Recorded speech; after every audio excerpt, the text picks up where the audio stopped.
advogado de defesa tentou provar que Kenneth Parks era parassônico, ou seja, alguém que age involuntariamente enquanto dorme. As seguintes perguntas são feitas. A pessoa tem histórico de sonambulismo? Havia um motivo para o crime? E o assassino tentou acobertar qualquer tipo de evento ou ele demonstra se lembrar de algo sobre o crime? Parks afirma não se lembrar de nada sobre este crime. Porém, uma questão não saía da cabeça das pessoas durante o julgamento. O trajeto de 20 quilômetros que ele cobriu. Como ele conseguiu dirigir tanto, trocando marchas e prestando atenção aos sinais de trânsito sem acordar? Seus atos foram incrivelmente complexos e muitos acharam que a capacidade de dirigir enquanto dormia parecia muito pouco provável. Sonâmbulos normalmente tendem a realizar ações mais simples. Eles se vestem, eles tiram coisas do lugar, eles caminham a esmo. Essas são ações que não exigem pensamento muito cognitivo. Mas aqueles que estudam o sonambulismo dizem que, por mais incrível que pareça, os sonâmbulos conseguem realizar tarefas bastante complexas. Sabe-se que sonâmbulos andam a cavalo, dirigem carros, tentam pilotar helicópteros. O comportamento de um sonâmbulo normalmente é circular. Ele começa saindo da cama, depois realiza uma tarefa e depois volta para a cama para dormir novamente.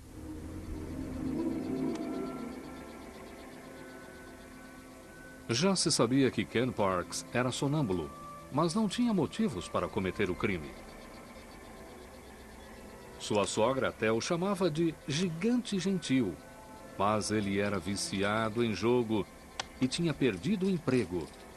E isso era algo que ele planejava contar à família de sua mulher no dia seguinte. Será que ele os matou para evitar um confronto embaraçoso?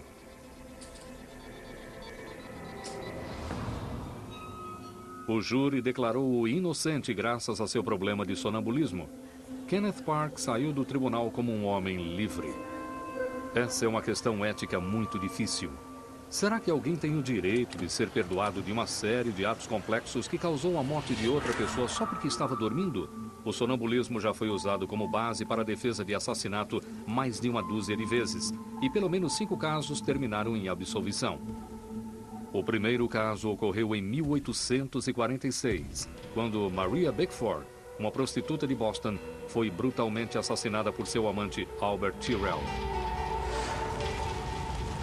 Depois do assassinato, Tyrrell ateou fogo no bordel dela. Ele foi absolvido depois de afirmar que estava dormindo o tempo todo. Essa defesa ressurgiu em 1981 em Scottsdale, Arizona, quando Steven Steinberg, que esfaqueou sua esposa 26 vezes, disse à polícia que um ladrão tinha cometido o assassinato. Ele foi considerado inocente das acusações por insanidade temporária. Este caso marcou o início da era moderna do uso do sonambulismo como defesa de crimes contra a vida. Desde então ela é usada em todo o mundo. Há poucos anos depois do caso Steinberg, Kenneth Parks foi absolvido no Canadá. E na Inglaterra, em 2003, o primeiro caso de assassino sonâmbulo foi levado ao tribunal quando Jules Lowe, de 32 anos, afirmou que estava dormindo quando espancou o pai até a morte. A vida de Jules Lowe nunca foi muito fácil. Sua mãe se suicidou quando ele tinha 2 anos e seu irmão Edward se suicidou em 1998. Ele e o pai, Ed, ficaram sozinhos e pareciam ser muito próximos. Em uma noite de outubro de 2003, eles foram a um bar para afogar as mágoas provocadas pela morte recente da segunda esposa de Ed.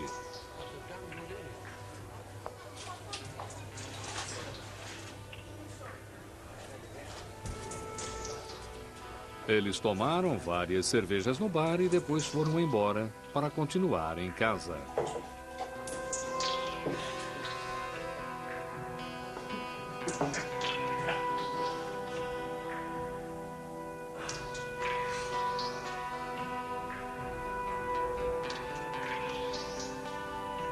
Na manhã seguinte, Jules acordou e encontrou o pai morto por espancamento na entrada da garagem de sua casa. Ele tinha 90 ferimentos diferentes. Jules afirmava não se lembrar de como aquilo tinha acontecido. Porém, bêbado ou dormindo, Jules aparentemente se levantou e de repente atacou seu pai. Ele o jogou no chão e chutou-o repetidas vezes. O homem idoso lutou para se safar, mas Jules derrubou-o com uma cadeira. Jules depois voltou para a cama, aparentemente sem perceber o que ele tinha feito.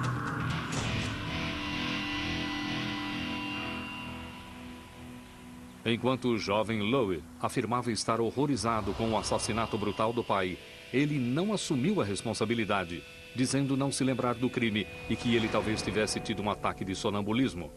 Lowe foi mandado para o Centro de Estudos do Sono em Londres para um exame anterior ao julgamento. O Dr. Ishad Ibrahim conduziu a polissonografia. Levando em consideração os históricos clínico e familiar de sonambulismo, chegamos à conclusão de que Julius Lowe teve um ataque de sonambulismo e, além disso, aquele foi um comportamento completamente estranho para ele, o que, mais uma vez, é um fator que aponta para um homicídio durante um ataque de sonambulismo. Mas será que Julius Lowe estava realmente dormindo ou ele e o pai tiveram uma briga séria de bêbados? É preciso lembrar que não é porque você está bêbado que você necessariamente deve estar dormindo. Tradicionalmente, sempre há algo de cômico nos sonâmbulos. Eles normalmente fazem coisas inofensivas e irrelevantes e que são motivos para boas histórias.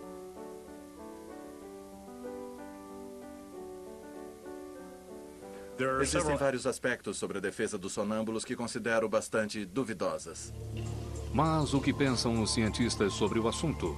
Será que a ciência do sono consegue validar esta tese de defesa altamente controversa? A maioria das pessoas acha que o sonambulismo se baseia na representação dos sonhos, algo parecido com os cães que perseguem coelhos durante o sono.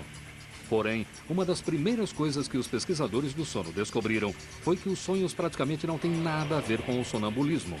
Os sonhos normalmente acontecem durante a fase de sono REM ou a fase de movimentos rápidos dos olhos. Eles frequentemente envolvem voos fantásticos, perigo e ação, todas as coisas que nos fazem ter vontade de saltar fora da cama. Entretanto, o corpo humano tem um mecanismo muito inteligente que nos impede de interpretar nossos sonhos. Enquanto as partes do cérebro que pensam e imaginam são ativadas durante o sono REM, um botão interno na haste do cérebro paralisa o corpo. Isto permite que experimentemos as fantasias mentais selvagens dos sonhos enquanto nos mantemos fisicamente imóveis. Porém, algumas pessoas têm um problema durante a fase REM. O botão que paralisa o corpo não funciona perfeitamente, causando às vezes resultados dolorosos. As pessoas que possuem um distúrbio na fase de sono REM sofrem uma deficiência na paralisia normal da fase REM e assim, quando elas atingem essa fase do sono e começam a sonhar, elas conseguem interpretar seus sonhos. Problemas na fase REM podem ser assustadores. Às vezes, as pessoas podem sonhar que estão sendo atacadas e revidam em seus companheiros. Mas, quando se tornam comportamentos profundamente complicados que os sonâmbulos de verdade apresentam, estamos falando de um tipo diferente de sono, que ainda é um mistério enorme para a ciência. Estas são as fases do sono que precedem a fase de sono REM.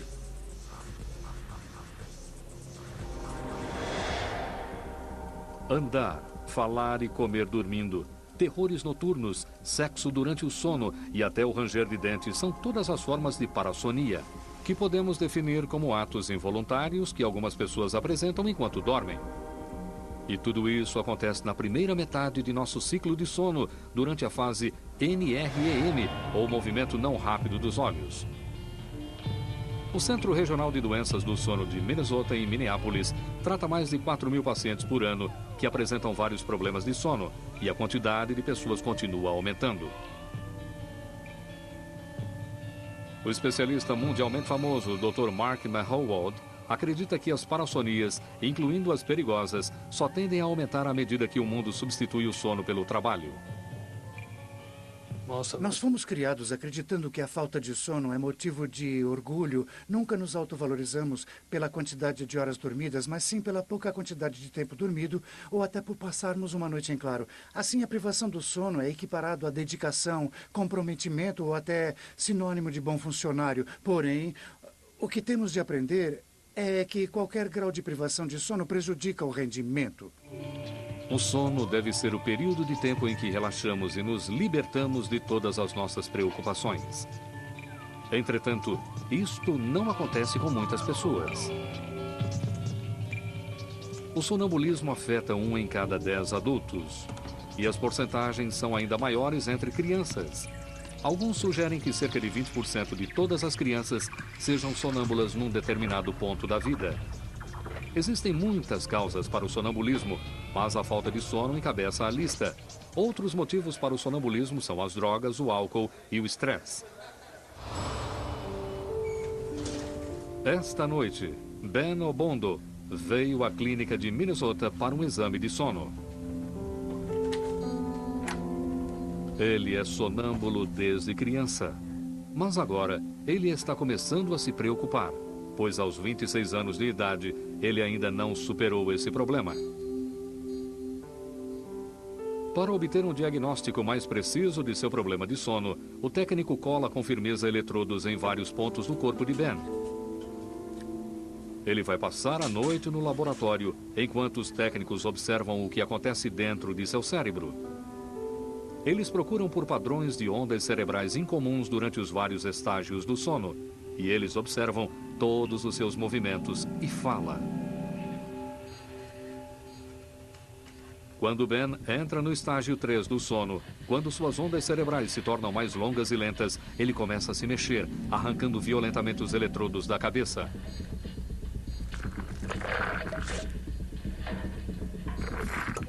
Ele parece desorientado, mas continua dormindo.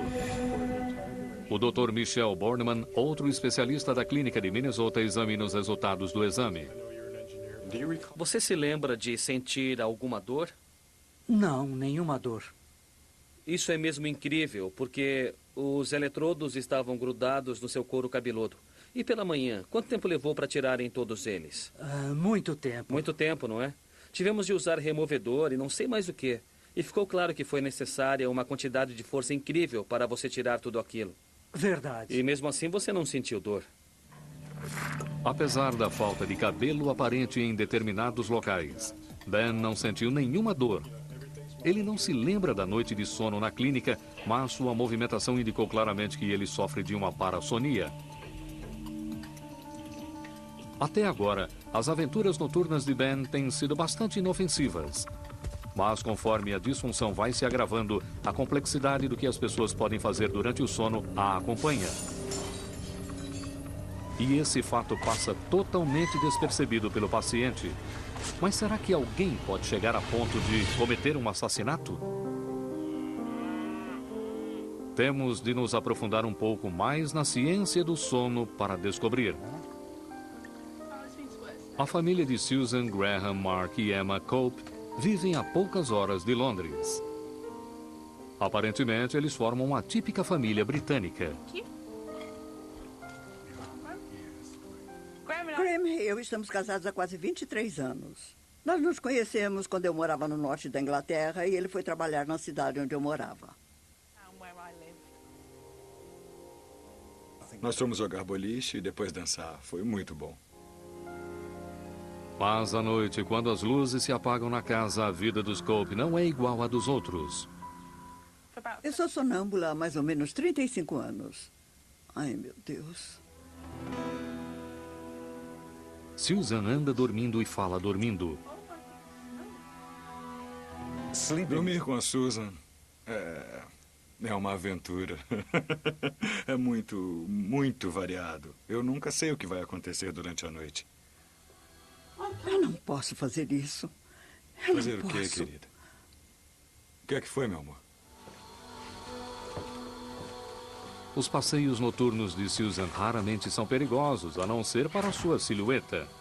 Problemas de alimentação relacionados ao sono são mais comuns em mulheres do que em homens. E assim como o sonambulismo, normalmente acontece durante o sono com ondas lentas, o sono mais pesado noturno. Alimentos com alto teor calórico, tipo chocolate, sorvete e bolachas, são os preferidos, mas também qualquer coisa serve, de cebolas cruas a frango congelado. Na esperança de conseguir acabar com seus lanches noturnos, Susan concordou em ser filmada à noite durante um período de 6 semanas e ela ficou espantada com o que viu revelado nos filmes. Logicamente, a Susan nunca tinha visto o que ela faz. Assim, o vídeo noturno que mostraram a ela foi incrível, porque ela ficou chocada. Ela perguntou, eu faço isso mesmo? Eu faço todas essas coisas enquanto estou dormindo? Oh, não. Não podemos fazer isso. Eu não posso. Ah, meu Deus. Ah, meu Deus. O que você não pode fazer, querida? Pode fazer, sim. Eu não posso. Eu não posso porque... Bem, quando eu estou andando, dormindo, normalmente estou em pânico. Então a tendência é eu procurar algo que me conforte e... Uma das coisas que me acontecem durante os ataques de sonambulismo é eu sair em busca de algo reconfortante na forma de comida. Então eu acordo, eu sento na cama, me levanto e ando pela casa, desço as escadas. O vídeo noturno mostra quando eu desci a escada de costas, porque eu tinha machucado a minha perna. Aí eu entro na cozinha, acendo as luzes, cambaleio e acabo encontrando chocolates, bolachas ou pão que eu como ou acabo levando de volta comigo para a cama. Eu os coloco na mesa de cabeceira ao meu lado. Depois eu termino de comer o que quer que eu tenha trazido. Eu volto a pôr a cabeça no travesseiro ao meu lado e volto a dormir. Susan diz que ela cambaleia pela casa enquanto está dormindo, mas em alguns momentos ela fica bastante concentrada. Ela se encontra num estágio adiantado do sono NREM. Provavelmente não está sonhando, mas agindo por puro impulso primitivo. Ela abre e fecha portas, cozinha, pica e ferve alimentos. Parece que algum mecanismo inato a protege. Observando esses vídeos, fica óbvio por que este tipo de sonambulismo é chamado de automatismo. A Susan é extremamente dedicada às coisas que faz. Ela usa um micro-ondas, usa a chaleira. A água fervente pode queimá-la. O ato de picar com uma faca afiada pode machucá-la facilmente. Durante esses anos todos, Graham Cope aprendeu a lidar com o sonambulismo de sua esposa e como responder às suas perguntas sonolentas, mas jamais a acorda. Eu fiz isso só 2 ou 3 vezes em 20 e tantos anos, porque é terrível. 00:24.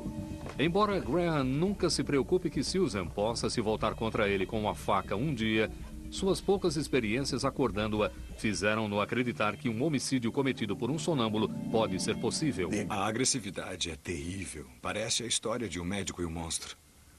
Nossa, eu acho que não posso. O médico e o monstro é uma expressão muito usada por parceiros de vítimas de parassonias para descrevê-los. Greg Bennett é um caso a ser citado. Ele não teme por sua vida, mas se preocupa com a segurança de sua noiva, Juliette Winters. Quando começamos a sair juntos, ela começou a me avisar antes de passarmos a primeira noite juntos na casa dela. Ela me disse, queria que você soubesse que eu tenho pesadelos. E eu pensei, todo mundo tem pesadelos? Não pode ser assim tão ruim. Eu nunca dei muita importância para a seriedade dos pesadelos, porque não há nada que alguém possa fazer. E não adianta eu dizer que tenho pesadelos psicóticos noite sim, noite não. Eu durmo e já caí de 5 janelas. O que Juliette chama de pesadelos, na verdade, são terrores noturnos e eles são uma parassonia bastante comum. Eles são um fenômeno muito parecido com o sonambulismo e também ocorrem durante o sono com baixas ondas NREM.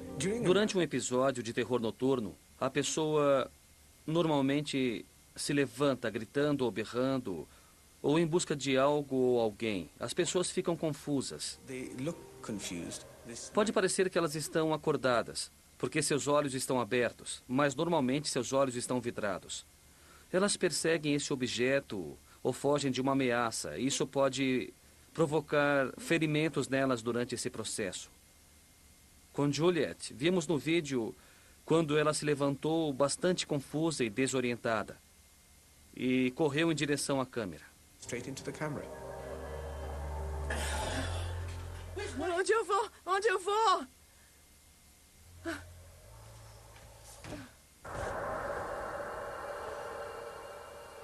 Na Idade Média, acreditava-se que os terrores noturnos fossem provocados por íncubos, palavra latina que significa pequeno demônio, pois os terrores eram considerados possessões demoníacas.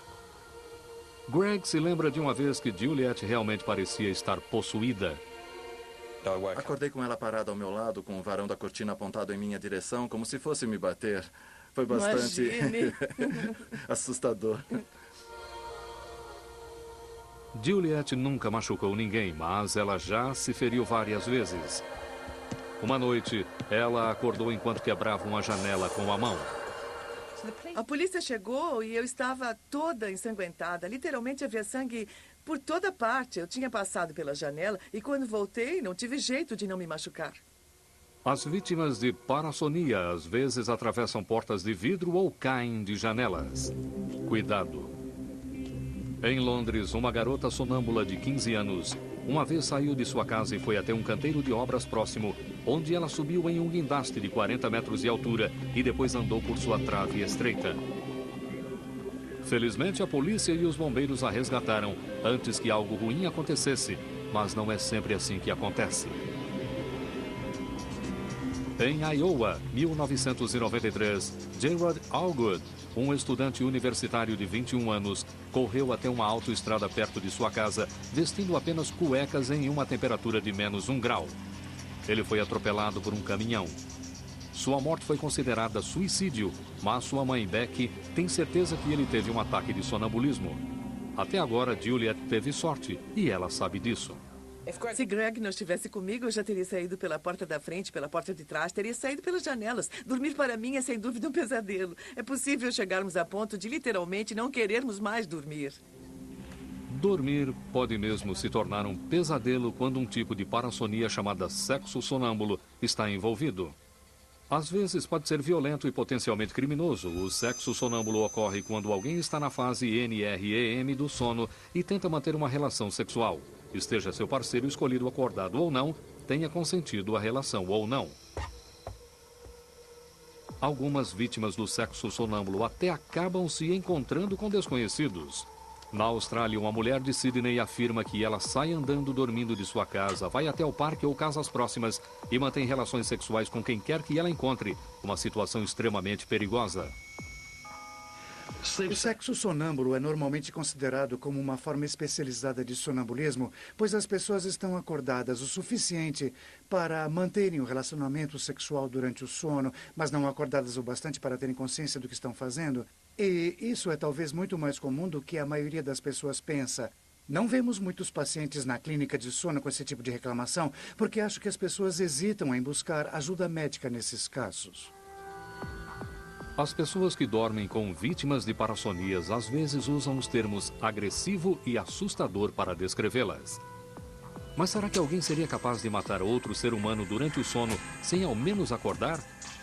A defesa, invocando o sonambulismo, já fez algumas pessoas serem absolvidas de crimes horríveis, mas isso nem sempre funciona para todos. O caso de Scott Falater, no Arizona, dividiu as comunidades legal e científica.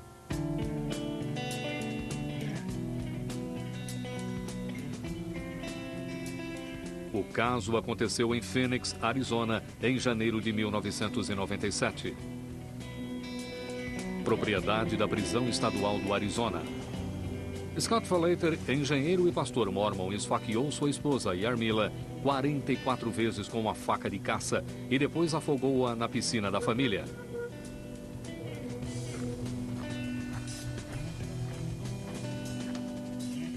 Seu vizinho viu o afogamento. Assim, nunca houve dúvida sobre a autoria do crime. Entretanto, Scott continua afirmando que ele devia estar dormindo, porque ele jamais teria matado sua esposa intencionalmente, pois ela sempre fora sua paixão desde os tempos de escola. O advogado de defesa de Falater, Michael Kimmerer, explicou o crime assim. Scott estava sentado à mesa. Ele tinha trabalhado o dia todo no motor da piscina. Ele, sua mulher e Armila e seus filhos se reuniram para jantar e conversaram sobre seus planos futuros de se aposentarem e se mudarem para a Espanha. Ele estava exausto e disse que ia direto para a cama. E Armila disse, você precisa terminar de consertar o motor da piscina ou ela vai ficar toda verde. Termino no sábado. Ele disse que faria isso no outro dia. Ela ficou embaixo, vendo TV.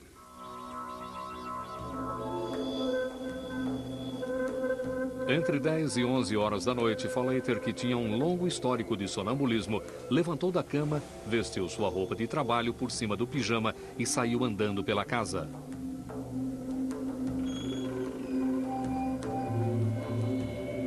Ele voltou para o motor da piscina para terminar o que tinha começado quando estava acordado. E Armila ainda estava vendo TV quando ouviu um barulho lá fora.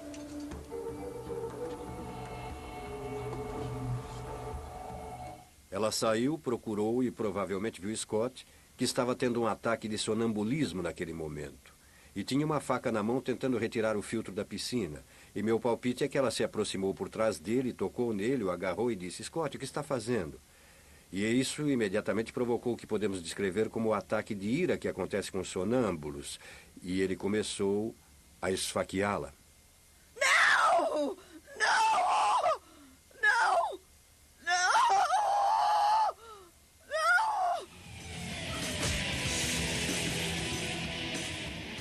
Tanto a defesa quanto a acusação concordaram que ele esfaqueou Yarmila 44 vezes e depois a afogou na piscina. Mas Juan Martinez, promotor do caso, acredita que aquele tenha sido um crime premeditado e que Scott Falater estava tão acordado quanto sua esposa. Scott Falater tomou uma decisão, fez uma escolha consciente e matou sua esposa. Ele a traiu até o ponto mais escuro da casa e, quando ela chegou lá, ele a atacou e esfaqueou 44 vezes. Depois de tirar as roupas ensanguentadas e escondê-las em um recipiente plástico no porta-malas do carro, ele subiu e se lavou. E desceu novamente. Percebeu que ela ainda estava viva e arrastou-a até a piscina. Na piscina, ele segurou a cabeça dela dentro da água, até que ela morresse. Sei o que aconteceu lá. Ele a matou e foi premeditado.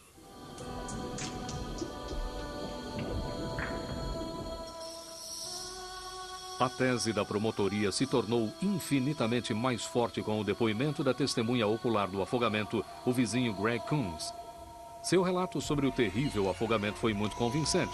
De fato, em entrevistas depois do julgamento, muitos jurados disseram que foi o afogamento e não os ferimentos à faca que os deixou mais desconfiados. O primeiro ataque, propriamente dito, pode ter sido característico de sonambulismo, mas o segundo ataque não se encaixa naquilo que conhecemos sobre o sonambulismo. Eu sempre soube que o problema seria explicar o que aconteceu depois das facadas. E por isso ele foi condenado. O próprio Falater depôs dizendo que não se lembrava dos eventos acontecidos naquela noite. Ele não se lembrava de nada, até um policial invadir sua sala de estar e jogá-lo no chão. Pouco antes das 2 da manhã, Falater foi levado à delegacia de polícia e interrogado. O que provocou isso tudo? Você planejou isso? Com certeza você acha que fui eu. Eu não sei por que você acha isso. Bem, porque seu vizinho viu quando você fez aquilo, por isso. Nossa. Eu sinto muito, não me lembro de ter feito nada disso.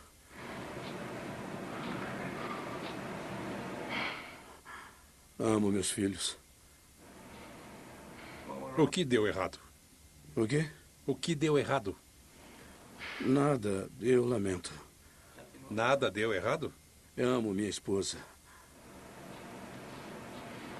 Amo meus filhos.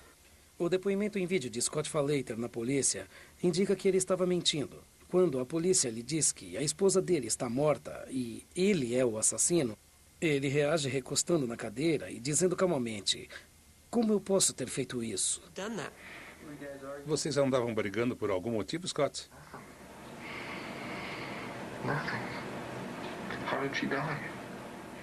O advogado de defesa discorda totalmente. Acho que seu depoimento em vídeo demonstra alguém que tinha passado por um período de sonambulismo, pois é possível perceber que ele não se lembra de nada. E ele ficou chocado e aterrorizado quando descobriu que tinha matado a esposa. Pelo que o vizinho disse, você a esfaqueou, depois arrastou até a piscina e segurou a cabeça dela dentro da água da piscina. Ele viu tudo que você fez. Ele a esfaqueou principalmente na parte superior do corpo, ao redor do pescoço. A promotoria teve de provar, sem deixar dúvidas, que Falater tinha planejado e executado o crime. Ele não pôs a roupa na lata do lixo, mas dentro de uma caixa de plástico escondida no porta-malas do carro. Martínez enfatizou até os mínimos detalhes, tentando despertar suspeita nas mentes dos jurados. O fato de ele trocar de roupa após o ataque é mais um indício de que ele não estava tendo um ataque de sonambulismo. Se ele não sabia que suas roupas estavam manchadas ou sujas de sangue, por que ele as trocou? Por que ele não voltou a dormir do jeito que estava? A prova parecia contundente. O fato dele ter subido e percebido que estava ferido e que precisava fazer um curativo. Eu não sei quantas pessoas já tentaram colocar um curativo no escuro, mas essa é uma tarefa difícil, até para aqueles que não são sonâmbulos.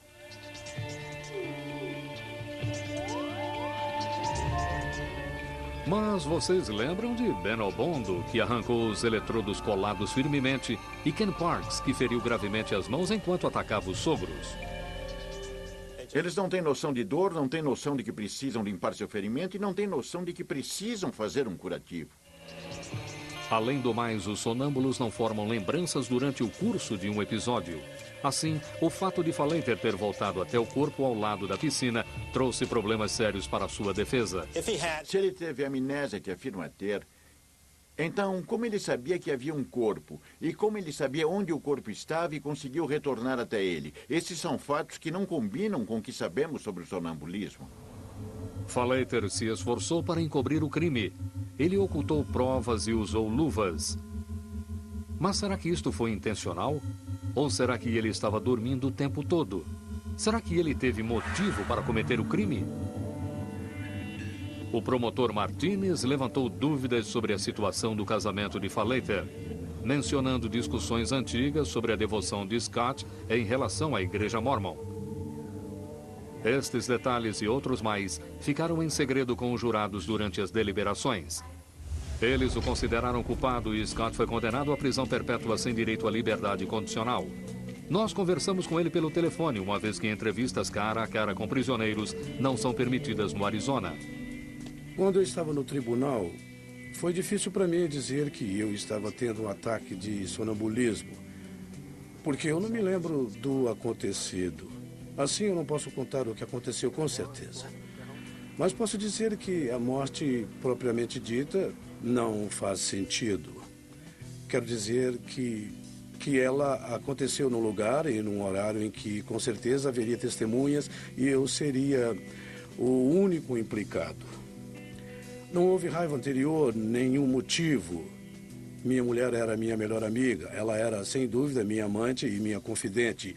Ela era a única pessoa em que eu podia confiar e a quem contar qualquer coisa. Eu sinto falta de minha família.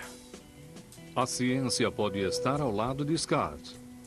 Durante 4 noites de exames de sono antes do julgamento, os resultados do polissonograma mostraram que ele se encaixa no perfil de um sonâmbulo. Sua mãe testemunhou dizendo que ele tinha um histórico longo e complicado de sonambulismo desde os tempos de criança e ele estava sob uma grande carga de estresse no trabalho e acredita-se que isso seja motivo para provocar ataques de sonambulismo. Não tínhamos problemas no casamento. Não havia brigas que eu possa relatar. Porém, no trabalho, eu estava enfrentando a possibilidade de ter de demitir toda a minha equipe.